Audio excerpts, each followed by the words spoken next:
Chapter 1. The Shame of the Market. The twin suns of Valoria burned high in the sky, their golden light casting elongated shadows across the sprawling bazaar of Kralthar. The air was thick with the scent of exotic spices, sizzling meats, and the pungent stench of unwashed bodies pressing together in the crowded streets. Stalls lined both sides of the dusty road, merchants shouting over one another as they haggled with customers, their voices a chaotic symphony of desperation and greed. The marketplace was alive with movement tentacles, claws, wings, and hands exchanged currency, goods, and insults in equal measure. It was here, amid the suffocating press of life, that a spectacle was about to unfold, one that would shame the unfortunate victim, amuse the gathered onlookers, and forever alter the life of the man who bore witness to it. At the center of the commotion stood a cage, its rusted iron bars thick with grime and the dried remnants of previous occupants' despair. Inside, a woman cowered, if she could even be called that by the standards of those who gawked at her. She was an alien, a creature of a species unfamiliar to most of the gathered traders, and thus a curiosity. Her skin, a soft pearlescent hue that shimmered in the sunlight, was marred with streaks of dirt and dried blood.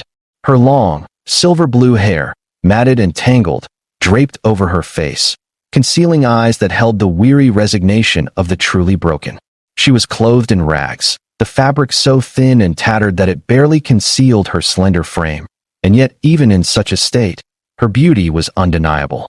The slaver who owned the cage, a corpulent creature with mottled orange skin and 3 blackened tusks protruding from his lower jaw, grinned as he turned to the crowd, his beady eyes alight with the thrill of the sale. His voice, grating and thick with malice, rang out over the din of the market. "Look here, fine people of Kralthar. Behold this pathetic specimen, a creature so lowly, so wretched, that even her own kind cast her aside. But do not be fooled by her pitiful state beneath the filth. She is worth something to the right buyer. A servant, a pet, a mere plaything. Who among you will take her?" A murmur of amusement rippled through the crowd. Some laughed outright, while others sneered, their gazes full of disdain. The woman within the cage did not react, did not flinch. It was clear this was not her first time suffering such humiliation, nor would it be her last if fate continued to be unkind. The slaver reached through the bars with a hooked cane and yanked her forward, forcing her to collapse against the rusted metal, her exposed shoulders scraping against its rough surface. A cruel chuckle escaped the lips of a reptilian merchant, his scaled hands resting on the hilt of a dagger strapped to his belt. "She looks frail. How much before she keels over?" The slaver's grin widened. "Ah, my friend, that is the beauty of it. A creature who has suffered knows her place, knows how to obey. She has been broken, and yet she still breathes. That means she is strong enough to endure whatever you desire." Another merchant, a bulbous amphibian with translucent skin that pulsed with internal bioluminescence, sloshed forward, his webbed fingers tapping against his chin. "And if she is worthless? What assurance do we have that she will not expire the moment she is put to work?" "Ah, but that is why I offer a discount," the slaver bellowed, gesturing grandly. "I have no need of her. A liability. So, I ask you all, who will take this filth off my hands?" There was a pause, a hesitation that came not from sympathy, but from a collective assessment of the woman's worth. Some weighed the benefits of acquiring her. Others debated whether they would gain more entertainment from watching her suffer further. Then, a voice, cold and dripping with malice, broke through the chatter. "She is not worth even a single credit." The speaker, a tall, armored figure with jagged, serrated plating along his shoulders, stepped forward, a sneer curling his lip. His people were known for their cruelty, and he seemed intent on proving that reputation. Without waiting for permission, he strode to the cage, reached inside with a clawed hand, and seized the woman's throat. With an effortless pull, he dragged her forward, her body barely resisting as he lifted her off the ground. Her feet dangled, and though she gasped for air, she did not struggle. "She is trash," he declared, turning to the slaver. "And you dare insult us by offering it for sale? No, if you truly have no use for her, then let us have some amusement." A wave of dark anticipation swept through the crowd. A murmur of approval spread like wildfire. The slaver, ever the opportunist, smirked and stepped back, sweeping an arm to the side in mock generosity. "By all means, my friend. She is yours to dispose of." The armored brute's grip tightened, his claws biting into her delicate throat. He lifted her higher, her fragile form limp in his grasp. And then, with a scoff, he hurled her through the air. The impact was brutal. She hit the mud with a sickening squelch, the wet filth splattering in all directions. The crowd erupted into laughter as she lay there, motionless, her silver-blue hair now caked in grime, her once glowing skin now a mottled mess of dirt and blood. She did not move, did not cry out. She merely lay there, utterly defeated. And yet, in the midst of their cruel amusement, one figure did not laugh. Standing at the edge of the gathering was a man unremarkable in stature, clad in a well-worn cloak that hid most of his features. Unlike the others, he did not revel in the spectacle before him. Instead, he watched in silence, his expression unreadable. His hands, calloused and strong, were clenched into fists at his sides. To most, the woman in the mud was nothing less than nothing. But to him, she was something else entirely. She was worth saving. He stepped forward, the crowd oblivious to his presence. The slaver had turned away, already moving on to his next sale. The armored brute was basking in the praise of his peers. No one noticed as the man approached the woman, kneeling beside her. His voice was quiet, barely above a whisper. "Can you stand?" For the first time, she stirred. Slowly, painfully, she lifted her head, her eyes barely able to focus on the figure before her. She expected more cruelty, another blow, another mockery. Instead, she was met with a hand open, offered. A lifeline. For a moment, she did not react. Then, with the last ounce of strength she possessed, she reached for him. And in that instant, her world changed. This was the beginning. As the filthy, broken woman weakly lifted her trembling hand, the man grasped it gently yet firmly, his grip warm and solid against her chilled, dirt-streaked skin. He pulled her up with effortless strength, steadying her as her knees buckled beneath her frail weight. The mud clung to her tattered rags, her once pristine silver-blue hair now a matted mess.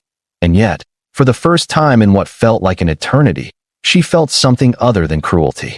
The laughter had not yet faded. The crowd, still reveling in their amusement, only now began to notice the man, this quiet, unassuming figure who had dared to interfere. A hush spread, murmurs rising among the traders and bystanders as the slaver turned back, his thick brow furrowing in irritation. "You," the slaver sneered, taking a step forward. "What do you think you're doing? I already discarded the wretch. She's worthless. Leave her in the mud where she belongs." The man, still supporting the alien woman, turned his gaze toward the slaver. His eyes, dark and unreadable, held a quiet intensity, a resolve that sent an unsettling ripple through those who looked too long. He spoke, his voice calm, yet carrying an undeniable weight. "She is not worthless." The crowd shifted uneasily. The armored brute, who had so gleefully thrown her into the mud, scoffed, stepping forward with a dismissive wave of his clawed hand. "If you want the filth, take her. No one here will waste a single credit on something so pathetic." The man's lips curled into something that might have been a smirk, but it did not reach his eyes. "Good," he replied simply. "That means she's mine now." The slaver's mouth opened, then closed. He glanced at the brute, at the crowd, at the woman barely standing with the man's support. With a final, dismissive grunt, he spat onto the ground and waved his hand. "Do what you want, fool. Just don't bring her back when she dies in your care." And with that, the market moved on. The slaver turned to his next sale. The armored brute found new entertainment, and the gathered aliens lost interest, returning to their haggling and trade. The moment was over. But for the woman, something irreversible had changed. Her legs gave out once more, and the man caught her before she could collapse completely. Without hesitation, he shifted, lifting her into his arms as if she weighed nothing at all. She tensed, expecting pain, expecting mockery, but none came. Instead, he simply turned and began walking, carrying her away from the place of her humiliation. The woman, her voice barely a whisper, forced out a single question. "Why?" The man did not answer immediately. He simply kept walking, his pace steady, his grip unwavering. Only when they were well beyond the market, beyond the laughter, beyond the cruelty, did he speak. "Because you deserve better." The words were simple, but to her, they were the most alien thing she had ever heard. Chapter 2. A Place to Rest. The scent of burning wood filled the small, dimly lit room, the soft crackle of flames in the hearth the only sound that accompanied the stillness. The woman lay on a narrow bed, her body covered with a simple but clean blanket. It was the first warmth she had felt in what seemed like an eternity. The rough, itchy surface of the mattress was a luxury compared to the cold, hard ground she had grown accustomed to. She had no memory of how long she had been unconscious, but when she finally forced her heavy eyelids open, she found herself staring at a wooden ceiling. The air smelled of old stone, aged furniture, and something faintly metallic, perhaps from the weapons and tools lined neatly against the far wall. The place was small but tidy, filled only with the essentials, a stark contrast to the filth and chaos of the marketplace she had known. And then, she saw him. The man sat nearby, his chair angled toward the fire. He was cleaning a metal cup with slow, deliberate motions, his expression unreadable. His dark cloak had been draped over another chair, revealing a well-worn tunic beneath. His hands strong, roughened from years of labor, worked methodically, his focus undisturbed until he noticed her movement. He set the cup down. "You're awake." His voice was the same as before, calm, steady, without pity or condescension. She swallowed, her throat dry and raw. "Where am I?" "My home," he answered simply. "Outside the city." She hesitated, her fingers gripping the blanket, half expecting this to be another cruel joke, another twisted game played at her expense. But there was no mockery in his eyes. No expectation, just quiet patience. She tried to sit up, but pain shot through her limbs, her body still weak from exhaustion and malnourishment. She sucked in a sharp breath and collapsed back against the mattress. "You shouldn't move too much," he said, standing and walking toward a small table where a metal pitcher sat. He poured a cup of water and brought it to her. "Here, drink." She stared at the offered cup. No one had ever handed her something so freely before. Suspicion warred with desperation, but her thirst won. With shaky hands, she accepted the cup and drank. The water was cool and clean, and as it slid down her throat, she realized just how parched she had been. She drained the cup completely before lowering it, her voice still hoarse. "Why? Are you helping me?" The man sat back down, resting his elbows on his knees as he regarded her. He did not answer immediately, and she braced herself for the usual response: mockery, cruel amusement, or some demand in exchange for his kindness. But when he finally spoke, his words were simple. Because no one else would. She blinked, unable to comprehend it. She had been treated as nothing more than a discarded thing for so long that she could not process the idea that someone might aid her with no ulterior motive. Silence stretched between them. Then, hesitantly, she asked, "What is your name?" The man exhaled softly, as if deciding whether or not to tell her. Finally, he answered, "Ronan." She repeated the name in her mind, rolling it over her tongue. It was human. A human had saved her. "I am Lyrian," she whispered, as if saying her name aloud made her real again. Ronan nodded, accepting her words without question, without disbelief. He simply acknowledged her, as though her name had always been hers to keep. Another silence fell between them, but this one felt different. It was no longer the emptiness of loneliness.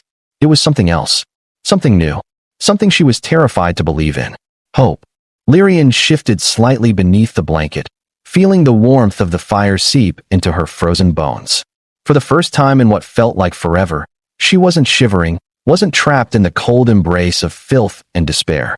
But her body still ached. The bruises along her ribs ached with every shallow breath, and the weight of exhaustion clung to her like a second skin. Even so, she remained awake, watching the human Ronan who sat across from her, his expression unreadable as he slowly stirred the embers in the fireplace with a metal rod. She wasn't sure what to make of him. A human, of all creatures, had saved her. Not out of amusement, not out of cruelty, but simply because no one else would. It was so absurd that if she had any strength left, she might have laughed. "Where did you find me?"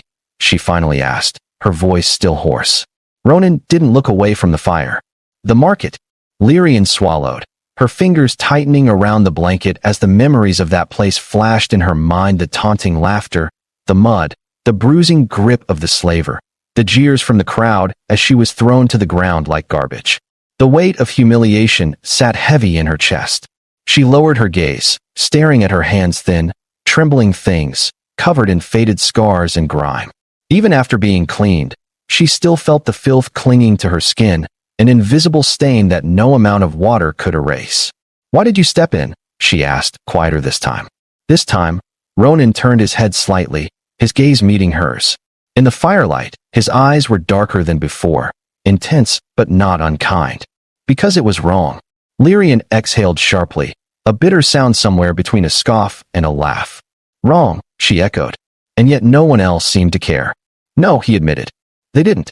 She looked at him then, searching for deception, waiting for the moment when his kindness would shift, when the real reason for his actions would be revealed. But she found nothing. No hidden smirk, no cruelty disguised as mercy, just quiet conviction. She had been around many men before slavers, traders, warriors, all of them driven by their own desires, their own greed. But this human, he was different, and that unsettled her more than anything. For a long moment, she simply stared at him. Then, hesitantly, she asked, "What do you want from me?" Ronan blinked. His brow furrowed slightly, as if the question itself confused him. He leaned forward, resting his forearms on his knees, and regarded her carefully. "Nothing," he said simply. "Nothing." The word hung in the air between them, unfamiliar and almost alien in her ears. Nothing. No demand. No hidden motive. No cruel expectation. She didn't know how to process it. Her throat tightened, and she clenched her hands into fists beneath the blanket. "I don't understand." Ronan exhaled, rubbing his hand over his jaw before answering. "You don't have to." He stood, grabbing a small cloth bundle from the nearby table. "You need rest. And food." He placed the bundle beside her. "It's not much, but it's better than nothing." She hesitated before slowly unwrapping the cloth, revealing a piece of soft bread and a strip of dried meat. Her stomach clenched at the sight, her body instantly reminding her how long it had been since she had last eaten something substantial. But she still hesitated. Ronan must have noticed, because he spoke again. "It's not poisoned." She looked up sharply, and to her surprise, there was a faint trace of amusement in his voice. Not mocking, not cruel, just a simple, dry humor that caught her off guard. For the first time in longer than she could remember, she felt something stir in her chest. Something that wasn't fear. Without another word, she took a bite. And for the first time in years, she ate without worrying if it would be her last meal. Chapter 3. The Past That Haunts. The days passed in a blur. Lyrian slept in fits and starts, her body still weak from exhaustion, but at least now she was warm, her stomach no longer hollow and aching with hunger. Ronan tended to her injuries with quiet efficiency, never asking questions, never demanding explanations. He would leave in the early hours, returning with supplies, sometimes food, sometimes fresh water, sometimes old fabric that he fashioned into makeshift bandages. He never spoke much, but he also never left her alone for too long. At first, she had thought it was because he didn't trust her, that he was waiting for her to recover just enough so he could extract whatever payment he desired for saving her. But as the days stretched into a week, she realized that wasn't the case. He didn't treat her like a burden. He didn't treat her like a prisoner. He treated her like a person. It was a foreign thing, to be seen as something more than a broken thing to be used and discarded. And it terrified her. One evening, as the fire crackled low in the hearth, she finally asked the question that had been gnawing at her since the day he had pulled her from the mud. "What do you know about my kind?" Ronan, who had been repairing the leather strap of a satchel, didn't look up. "Not much." Lyrian exhaled softly, staring at the flickering embers. "Most don't." He nodded. "Does it matter?" She glanced at him. "Doesn't it?" For a long moment, he was quiet. Then, setting the satchel aside, he leaned back in his chair. "What do you want me to know?" She swallowed, the weight of old wounds pressing against her ribs. "That we were once a great people," she whispered. "That we had cities made of light, ships that sailed through the void like birds in the sky." Her voice grew softer, almost fragile. "That we were proud."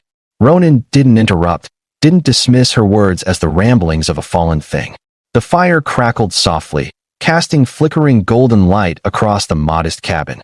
Lyrian sat upright now, propped against a stack of old cushions, her weakened form feeling slightly stronger than when she first arrived. Days had passed since Ronan had taken her in, but time felt strange here, stretching and folding upon itself in a way that made it difficult to measure. The outside world, with its cruelty and indifference, seemed so far away, yet the memories of her suffering still clung to her like an unwanted shadow.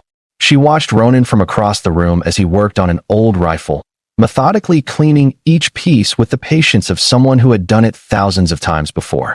His movements were calm, practiced, steady. He had the air of a man who had seen more than he spoke of, whose past was carved into the silence he carried with him. Lyrian hesitated before speaking, her voice quiet. You said you weren't always like this. Ronan's hands paused for a fraction of a second before he resumed assembling the weapon. He didn't look up. No one is. She swallowed, gripping the blanket around her shoulders a little tighter. What happened? A long silence stretched between them, filled only by the occasional pop of the fire. Then, finally, he exhaled and set the rifle down on the wooden table beside him. I was a soldier once, he said, his voice even. Fought in wars no one remembers. Killed for causes no one cared about. And when it was over, I was discarded like a weapon no longer needed. Lyrian frowned, watching his expression carefully. That's why you live out here? Alone? Ronan nodded. I wanted to be done with it all. The fighting. The killing. The people who pretend to be better than the monsters they hunt. He ran a hand over his face, his fingers brushing against the rough stubble on his jaw. But no matter how far you run, the past follows. Lyrian understood that all too well. She shifted slightly, her voice barely above a whisper. My people were betrayed, sold into slavery, hunted down, made to serve creatures that saw us as little more than property. She clenched her fists, the memory burning behind her eyes. We fought back at first, but they broke us one by one, until there was nothing left but ghosts and broken survivors. Ronan was silent, his dark eyes unreadable as he listened. I was a healer, she continued, bitterness creeping into her tone. Before all of this, before them, I saved lives. I mended wounds. And yet, in the end, I couldn't even save myself. Ronan's gaze remained steady. You're still here. A hollow chuckle escaped her lips. For what? He leaned forward slightly, his voice unwavering. Because you weren't meant to die in the mud. She looked at him then, truly looked at him, and for the first time in years, she felt something stirred deep inside, a quiet ember of something she had thought was long dead. Hope. Chapter 4. A Future Worth Fighting For. The morning light filtered through the cabin's small window, illuminating the dust that hung in the air. Lyrian woke to the distant sounds of the forest outside, the rustling of leaves, the chirping of unseen creatures, the faint whistle of the wind through the trees. It was peaceful in a way she had never known, in a way that felt entirely unreal. She pushed herself up, surprised at how much steadier she felt. The ache in her body was still there, but it was dull now, no longer sharp and all-consuming. She could move without feeling like she might collapse at any moment. Ronan was outside, tending to something near the wooden fence that marked the edge of the clearing. She watched him through the window for a moment before gathering the blanket around herself and stepping outside. He glanced up at her approach but said nothing, simply nodding in acknowledgement. You didn't leave, he finally said, his tone neutral. Lyrian frowned. You thought I would? He shrugged, returning his attention to the old generator he was working on. Most people do, when they get the chance. She hesitated, then sat on a nearby log, watching him work. I don't have anywhere else to go. You could start over somewhere new, he said without looking at her. There are planets that don't care who you used to be. Lyrian studied him carefully. And yet, you're still here. Ronan's hands stilled. For a long moment, he didn't respond. Then, with a small exhale, he set down his tools and finally looked at her. You're right, he admitted. I could have left. I could have gone anywhere. But I didn't. She tilted her head. Why? Ronan was quiet for a moment, then answered with a small, almost imperceptible smile. Because maybe, just maybe, I'm not as alone as I thought I was. The words settled between them, heavy with meaning. For the first time in years, Lyrian didn't feel like a discarded thing, a remnant of a forgotten past. She felt like someone who mattered. And that was something worth holding on to. The days passed, and Lyrian grew stronger. She no longer needed to rest constantly, no longer woke in cold sweats expecting the cruel laughter of the market to return. She helped Ronan where she could, preparing food, tending to the small patches of herbs growing outside the cabin, mending old fabric with hands that once healed far greater wounds. She was still haunted by her past, but now, she was no longer drowning in it. One evening, as the stars blinked into existence overhead, Ronan leaned against the wooden railing of the porch, watching the sky with a thoughtful expression. Lyrian joined him, folding her arms as she gazed up at the endless expanse of darkness and light. I don't know what comes next, she admitted. Ronan glanced at her. Neither do I. She took a slow breath, the night air cool against her skin. But I don't want to run anymore. He nodded. Then don't. Silence stretched between them, but it was a comfortable one. For the first time in as long as she could remember, Lyrian wasn't afraid of tomorrow. She wasn't alone anymore. And that was enough.